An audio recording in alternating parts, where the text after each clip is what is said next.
Hi, I'm Mike Papantonio, and this is America's Lawyer. New York City Mayor Eric Adams has been criminally indicted for bribery and corruption, a scheme that spans more than half a decade. We'll bring you all the details. Journalist Ken Klippenstein has been permanently suspended from Twitter for publishing documents that were received via a hack of the Trump campaign.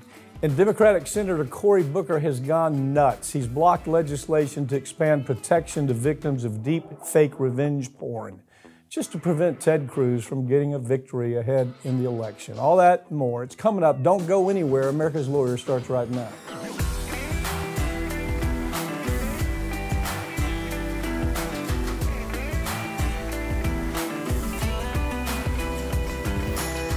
Eric Adams, the Democratic mayor of New York City, has now been indicted on multiple counts of bribery and fraud and corruption.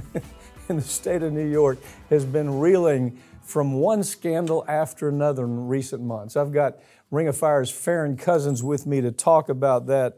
Farron, what is your take? I mean, my God, it's become like Sodom and Gomorrah up there. It's like the old Tammany Hall days is what it reminds me of. Yeah, I mean, when you read about Tammany Hall. There must be something in the water up there in New York with all of these politicians that we have just seen. You know, just a couple weeks ago, we sat here talking about the scandal at the governor's office where one of Kathy Hochul's top aides was found to be an unregistered foreign agent for China.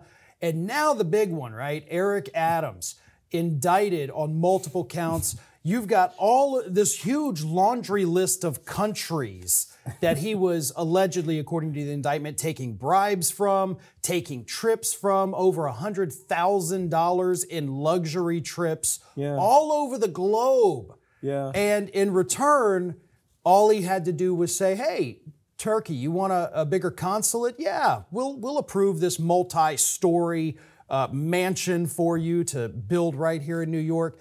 It is classic corruption, hands down. I mean, and he got caught. And this investigation, though, 5 years in the making, they have been looking into this guy. Which brings me to a question. Okay, yeah, first of all, yeah, you're right. He's been to Turkey, India, China, Sri Lanka, Pakistan, Hungary. He's been worldwide. For what? He's the mayor of friggin' New York City. It's not like he's going to change anything in the world. But so the point is, it's not just his office. Obviously, the school system, the school system. There's being investigated for bribery on contracts to build schools and to work in schools. 3 different individuals on that one, I think. Yeah, right? and then the police department. So you got the top cop in New York. Well, his twin brother is running payment scams, protection scams. He's shaking down nightclubs. He is the top cop. That's his brother. And it's been going on a long time. Here's my point to that. All of this has been going on a long time, okay? So all of a sudden, he comes out and he says, look, this has been going on a long time. I haven't done anything, but y'all investigating stuff's been going on a long time. Why now? Why are you bringing it up now? And of course, his position is it's because he came out and he said, look, Biden, your immigration policy was ridiculous. You're killing New York. The crime in New York is out of control. We don't have anywhere to put these immigrants. You've made no plans for that. You simply shipped them here, and now we have to deal with it. Well, those are pretty strong words. Biden responded almost the next day, said that's mischaracterization. Then the next thing you know, there's this investigation going on. All of this has been going on for 5 years, okay? So he says, if you go back and look at this, these allegations go back 5 or 6 years. Why now? What do you think? Well, I don't think that, you know, this guy obviously was investigated because of his immigration stances. Right. Especially when you look at the timeline of it, too, because if it goes back 5 years, well, Biden wasn't the president. Right. You know, we had Donald Trump in there with his DOJ. And I do think at this point he is looking for any kind of deflection, distraction. Don't look at what I did. You know, he's also out there saying, oh, all of this was totally reported. These were perfectly legal gifts that I received. But no, none of them were reported. I mean, that's a verifiable lie that he is telling there. So his credibility, I think, at this point on any issue has been shot to hell. Oh, I'd have to agree with that. I'd have to agree with it. But he is trying to push this narrative, trying to say I'm the victim because of my policies, right. because maybe it plays well in New York. I mean, it took forever for Santos to even get expelled from Congress, and you know what we see with Kathy Hochul, hugely unpopular. Talk about that. It's just another story. We've got so many of these politicians, most of them, unfortunately, Democrats at this point in New York, but they're all trying to tell the same story. It's not because I'm a bad person or I hired bad people. It's they're coming after me because I was going against them. It's the same excuse we've heard from Matt Gaetz about his investment. They're coming after me because they want to come after you. Well, Hochul, the aide that was working with China. Actually with espionage with China. Yeah. The other one, what was he, fraud? What was he caught doing? It was just, oh, goodness. It was one thing There's after so another. many, it's so hard to keep track of. Well, right now, just on this story, we know there are 5 major investigations going on. Okay, 5. Everything from the school system to the police system to the mayor's mansion. But here's his new thing. In case you hadn't caught it, his new thing is, look, this is a war between blacks and migrants. Have you caught that? I haven't seen that. Oh yeah, this immigration thing you've done to us, President Biden, has put all of my people out of work.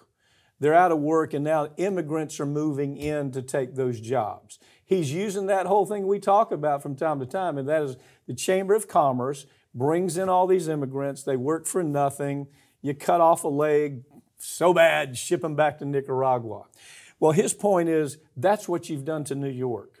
And my constituents, the people who vote for me, are angry about it. And he's been making speeches with black clergy and folks that have a big big profile in the black community there. And he said, this is a war between what you've created, Biden. You've done this, and this is a disaster. I mean, now he doesn't have anything to lose. Now it's all on the table. He can go ahead and do whatever he wants to say because he's going to have to defend himself.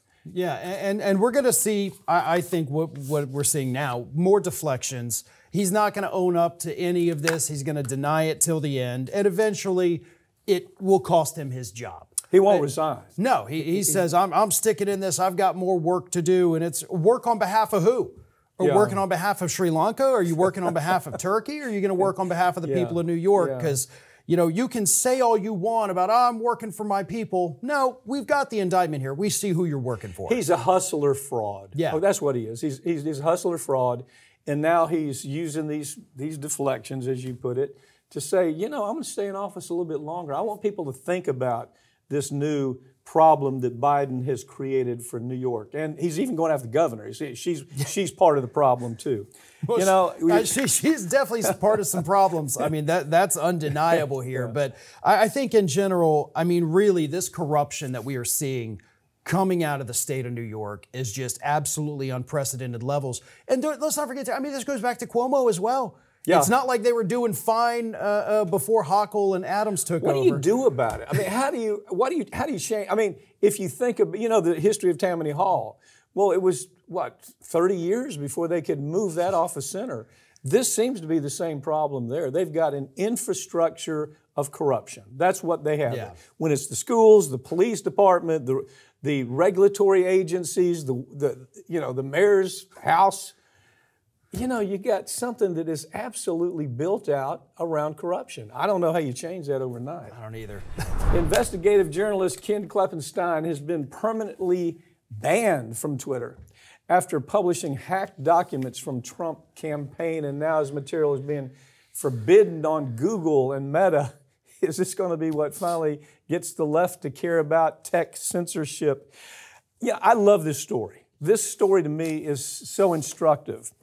By the way, Jacobin, do you follow that writer? I have. I haven't. I've interviewed people from there many years ago on the podcast. This is brilliant writing. Yeah, they're great. It's brilliant writing.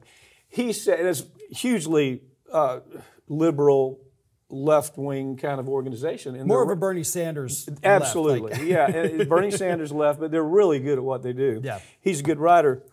But here's what he says. He says, chickens have come home to roost.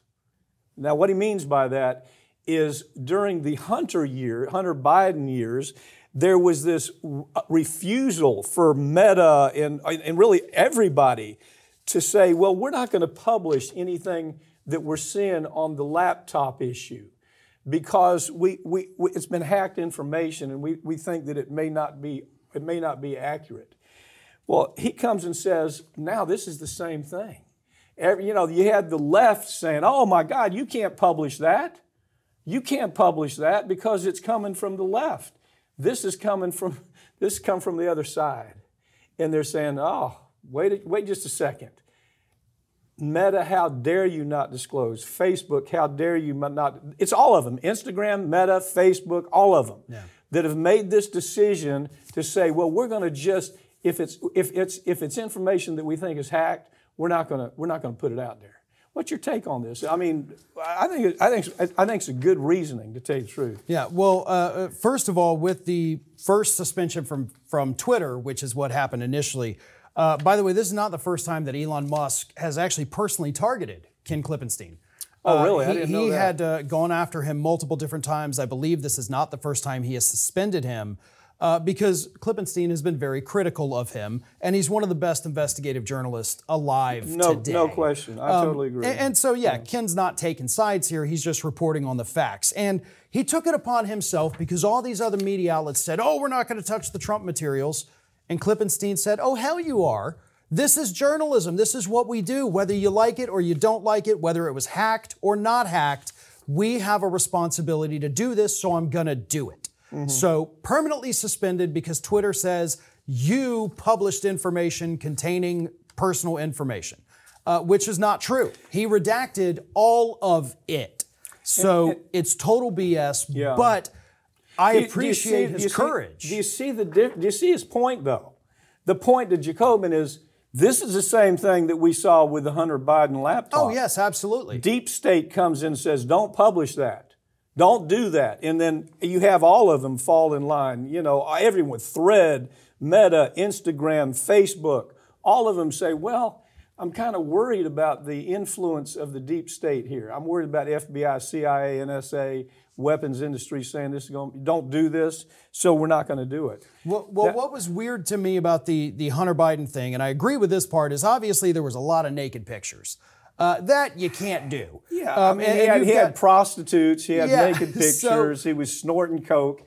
That's who he is. I mean, if that's who he is, you don't hide it. You don't say, I'm not going to allow it, the American public. Right, because they bought into the whole thing. They said, oh, well, this looks like Russian disinformation. And sure, Facebook says we're not going to do it. But they did allow back, 4 years prior to that, 2016, all the Hillary Clinton hacked emails. So I think what we have right now, when you take 2016, 2020, and 2024, right, whether it's Hillary, Hunter, or Trump's campaign files, 3 different standards from the media, from big tech, on everything.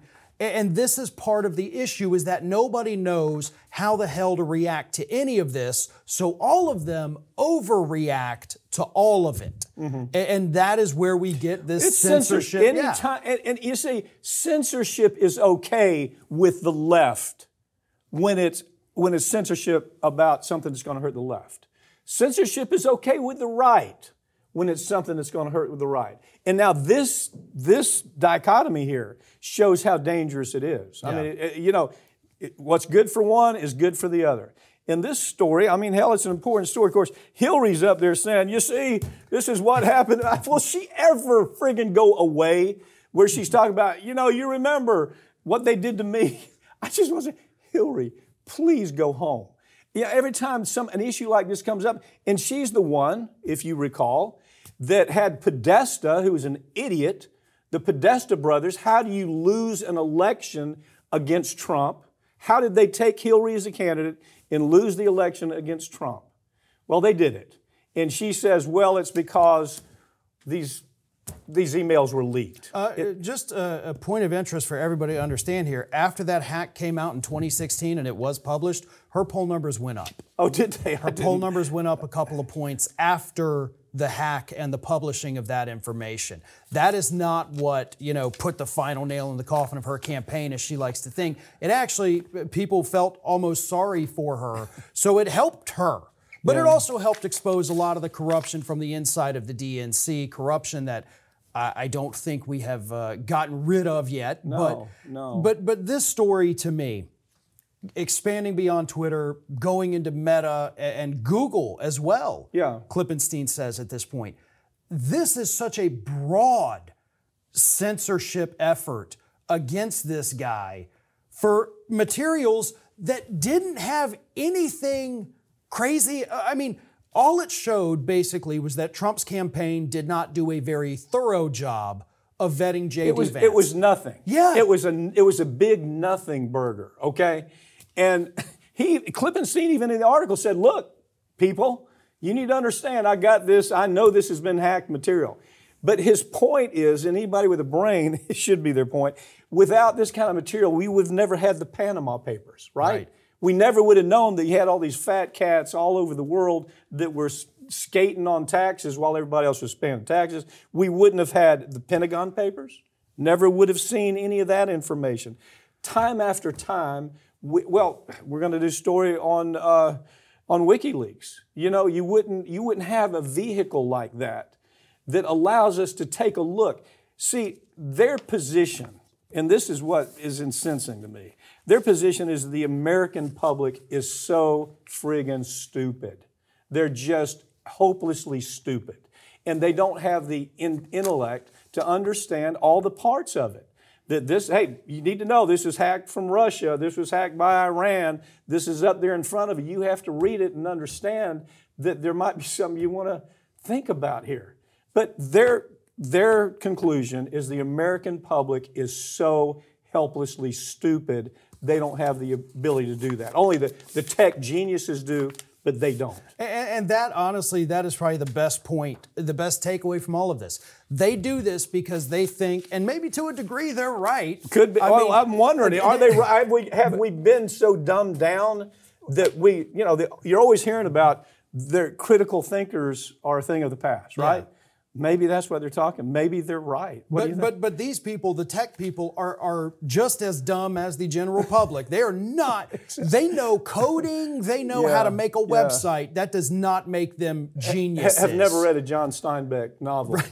Have no idea who Kafka is or why he's significant. They couldn't tell you how many people are in the House of Representatives. Exactly. But they've got billions of dollars because they made a good website. But the American public's too stupid to process this information. And those people are the ones making that decision, and that's terrifying. Right. Democratic Senator Cory Booker blocked a piece of bipartisan legislation that was sponsored by Republican Senator Ted Cruz, just so Cruz could get a much-needed victory, maybe lose in November election. That's what it was about. But, there's another part too. I think it's about money too. Anytime there's a story about Cory Booker or Ted Cruz, follow the money. Okay, just follow the money. You're going to find that's what this is about. Farron, this was legislation that would have prevented porn, fabricated porn, AI porn-generated fabricated porn, where a child is in there's case after case. A 15-year-old. 15-year-old. Who spoke to the Senate. Yes, exactly. The 15-year-old, they create this porn with AI, and they have it all over the world and makes it look like she's some kind of little pervert. Cory Booker said, no, that's okay. Well, let's do that. Let's allow that. He's the only one who said it, gave no reason for doing it. Follow the money on Cory Booker. He is, I swear to God, I've never done a story on Cory Booker where there was not a money trail to either big pharma, weapons industry, here, tech. Tech is his guy that they're trying to protect. Now, you have your point. Your point is, no, it's about the election, and I think that's a factor, but talk about it. Yeah, Ted Cruz right now is in a neck-and-neck race with Colin Allred in the state of Texas. In fact, there's actually a poll, the most recent poll came out, Allred is ahead by 1 point, which is not much, but so Cruz needed a victory, something to take back to the people of Texas. And this could have been one of those victories because it's a good bill. In my book, Ted Cruz is the proverbial stopped clock. He is right twice a day. Because there's a couple things that Cruz has said over the years where I've sat here and said, hey, I agree with him. Term limits for the courts, term limits for Congress. I like it. But this was a good thing. Had the support. I mean, God, how many Democrats do you have on it? Virtually. 1, 2, 3, name 4, the 5, Democrats. 6, Name 7. the Democrats. Just think of these. These are Democrats who said, we got to have this because of what happens to kids if we don't. Yeah, what happens? It's Amy Klobuchar, Richard Blumenthal, Jackie Rosen, LaFonza Butler, John Hickenlooper, Raphael Warnock, Martin Heinrich. All of them co-sponsored this with Ted Cruz. And Booker comes along at the last minute. They're about to bring it out. Here is our bill. We're going to protect people from revenge porn. And Booker says, I'm submitting a formal objection to this legislation, which halts it immediately. And then what usually happens in that situation is that whoever puts forward the formal objection offers the reasoning.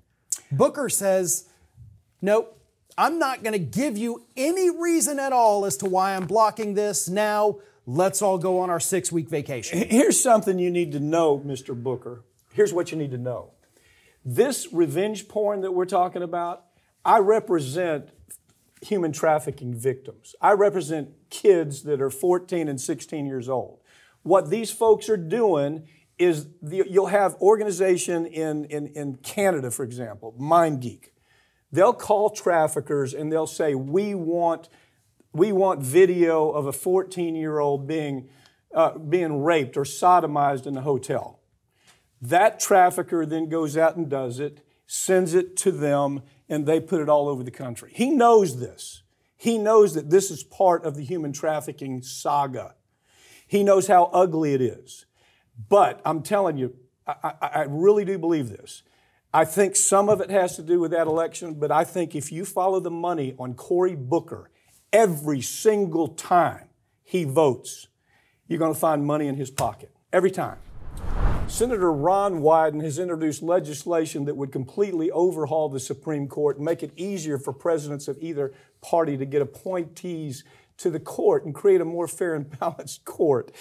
Wow.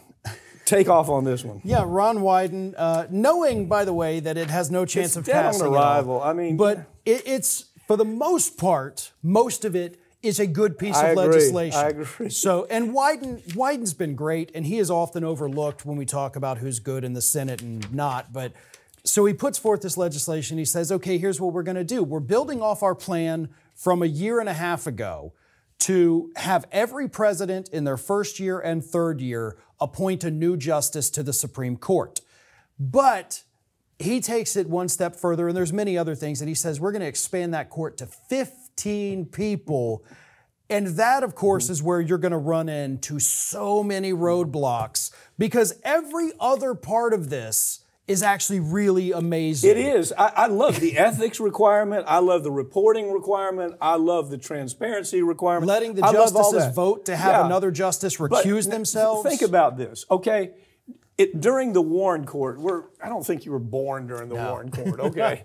I remember the Warren Court, and that's where the Warren Court, the most liberal court that's ever been in the United States, I felt was the best Supreme Court we've had in my lifetime. And what you had is they gave us civil rights. They made decisions on civil rights. They made decisions on searches and seizures that were great. They made decisions on free speech that were perfect. They made decisions on gender rights that were perfect. And all these were for everything I'm talking about. They supported these things. School busing. They gave us school busing. They gave us ways that we had to tamper down on how we go about the death penalty. This was a great court, okay? Now, what if the Republicans had said, we don't like all that? What if the right-wingers had said, we don't think it's an affirmative action, that the Supreme Court ought to be an affirmative action? That's not good for us. We're good old boys down here in Mississippi. We don't like that. What if we had tampered with the Warren Court? What then? We would have had no change. These are substantial changes. These move society ahead in a major leap in everything here, with criminal justice, civil rights, gender rights, free speech, name it. It was a wonderful court. And what if these jerk legs, like we're hearing here, had said, we got to change this court. We got to change the course, because they could have done it. They could have done it during the Reagan years. Yeah. They could have pulled this off in the Reagan years. But what if that had happened? Well, exactly. And I think that's probably the best example here is that if the Democrats come along and expand that court, whether you're putting 2 new justices on there or 6, Republicans will eventually come back to power. I mean, they could come back to power in a few months. Of course. So they'll just say, okay, you put 6 on there, we're adding 9 more. Yeah, you know, and then the Democrats will say, all right, next time we're trying 20 more until everybody in the country is a Supreme Court justice. It is childlike thinking. But the rest of his reforms are great, and we need these. I agree with you. But to put those, everything else looked good to me. Right, and that's the problem. Is you start with the worst part that's going to lead to the retaliation. It's going to destroy any possibility of this passing. Yeah, exactly. This is dead on arrival, Farron. Yeah. Okay? And it shouldn't be. That's the problem. Yeah. Thanks for joining me. Thank you. That's all the time we have, but all these segments are going to be posted right here on this channel in the coming week. Make sure you subscribe. I'm Mike Papantonio, and this has been America's Lawyer, where we tell you stories every week that corporate media, they won't tell you because their advertisers won't let them, or their liberal politics won't allow for it. We don't have that problem here. We aren't beholden to corporations or political parties. That should be very clear if you follow this show. Whether you like what we say or not, that is simply our mandate, and that's our mission statement. Hope to see you next time.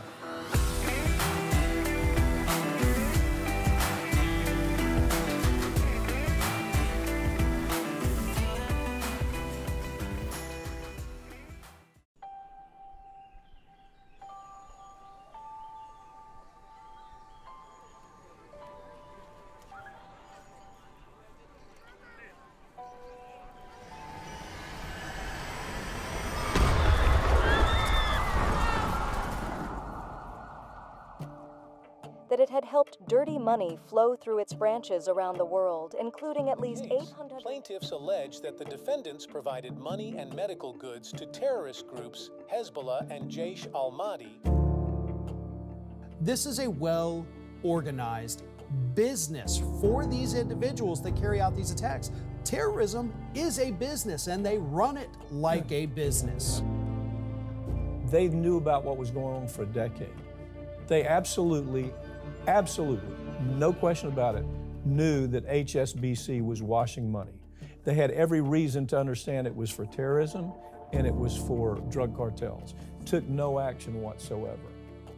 These banks are involved. Their accounts are connected, and they're using them to mask the transactions. The more complicated they can make the transactions, the more distance they can put between the bad guys and a seemingly legitimate purpose of these funds. They pay $1.9 billion, which is a drop in the bucket compared to what they've made, and nobody goes to prison. These CEOs, these bankers that made this decision, they're safe at home. They know what they've done. It's resulted in the death of Americans, contractors and soldiers, not just hundreds, but thousands. And we look the other way because they don't look like criminals. The die is cast. The people that are responsible are on Wall Street. And they don't look like criminals. It's almost a suspension of disbelief. Sometimes I'll have people call me and say, is this real? Do they really get away with this? Yeah, they do.